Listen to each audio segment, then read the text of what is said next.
Le retour au travail après les vacances peut être très stressant. Vous ressentez déjà cette pression? Bienvenue dans ma vidéo où on va apprendre comment réduire le stress de retour de travail après les longues vacances.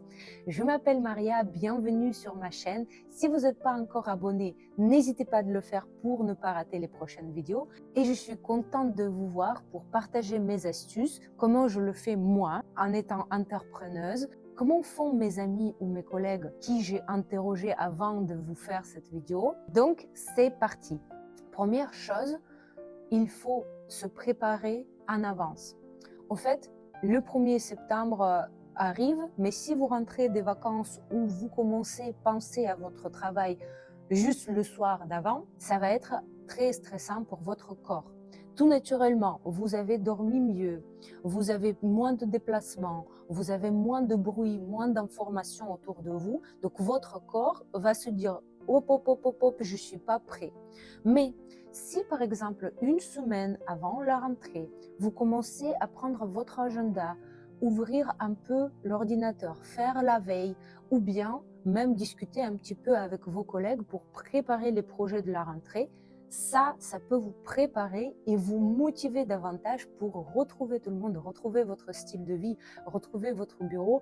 Et c'est la meilleure manière de réduire le stress parce qu'il ne dépend pas de vous, mais de tas d'informations que vous allez de nouveau recevoir dans le cadre de votre exercice professionnel. Deuxième chose, et croyez-moi, c'est pas difficile d'inclure ceci dans votre agenda, c'est les pratiques de la respiration et de la relaxation. Au fait, tout le monde le fait. Les grands noms, les millionnaires, tous les gens qui ont réussi savent calmer l'esprit avec la respiration. Donc vous respirez profondément, vous expirez et vous pensez à autre chose.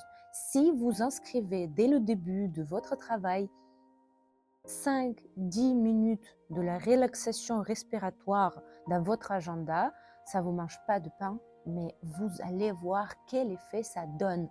Votre cerveau se renouvelle, elle reçoit plus d'oxygène et vous vous relaxez, vous réduisez le stress et hop, vous repartez de nouveau. Troisième chose, planifier les pauses régulières au travail. C'est en dehors de la respiration, les pauses déjeuner. Cachez votre portable, arrêtez de parler le travail, arrêtez de papoter avec des collègues parce que c'est pas le repos, c'est en fait le repos caché. Vous pensez que vous allez faire davantage, mais en fait, parce qu'il faut se couper de l'information. Aujourd'hui, en 2024, 2025, on est dans le monde où l'information nous tombe du ciel, les portables, les appels, les collègues, les rendez-vous. Alors, vous êtes tout simplement fatigué. Donc, respectez votre corps. Il n'est pas un robot et vous êtes obligé de faire des pauses enregistrées dans votre agenda, dans votre application, même peut-être avec une petite sonnette. Vous faites des pauses et vous êtes beaucoup plus productif qu'avec la charge totale quand vous êtes sous l'eau dans votre travail. Donc, ça ne marche pas comme ça. Faites des pauses régulières. Quatrième point, fixez les objectifs clairs. Ne vous surchargez pas de travail dès le premier jour. Bien sûr qu'en septembre, on a envie de se lancer, être vraiment le plus efficace possible. Ça, c'est très bien, mais juste que pour notre corps, ça ne marche pas. Et il faut fixer tout ce que vous pouvez faire, prioriser des choses. Tout ce que vous ne pouvez pas faire, il faut enlever ou faire un second tour. N'hésitez pas à regarder ma vidéo précédente qui vous explique comment prioriser des choses. Cinquième chose, il faut s'accorder le temps pour soi-même en dehors de travail. Qu'est-ce que je veux dire par ça?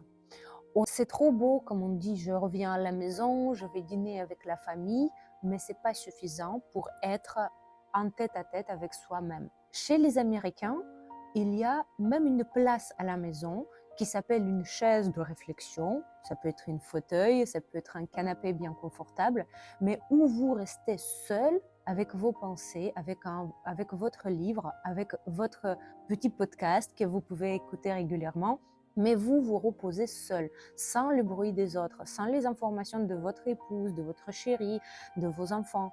C'est bien beau accorder le temps pour eux. C'est aussi très très important parce que la personne, la première dans votre vie qui vous mène vers la réussite, c'est vous-même. Pour résumer, en se préparant en avance, en fixant les pauses régulières, en faisant les techniques respiratoires, en fixant les objectifs clairs et aussi en s'accordant le temps pour soi-même, vous arriverez à gérer le stress à 100%. Et vous allez voir, vous allez devenir une autre personne, beaucoup plus légère, beaucoup plus efficace, beaucoup plus dynamique. Si mes conseils vous ont plu, je vous invite de vous abonner pour ne pas rater les prochaines vidéos. Je vous invite également de me partager vos méthodes de gérer le stress et vos avis. À très bientôt. Bye bye.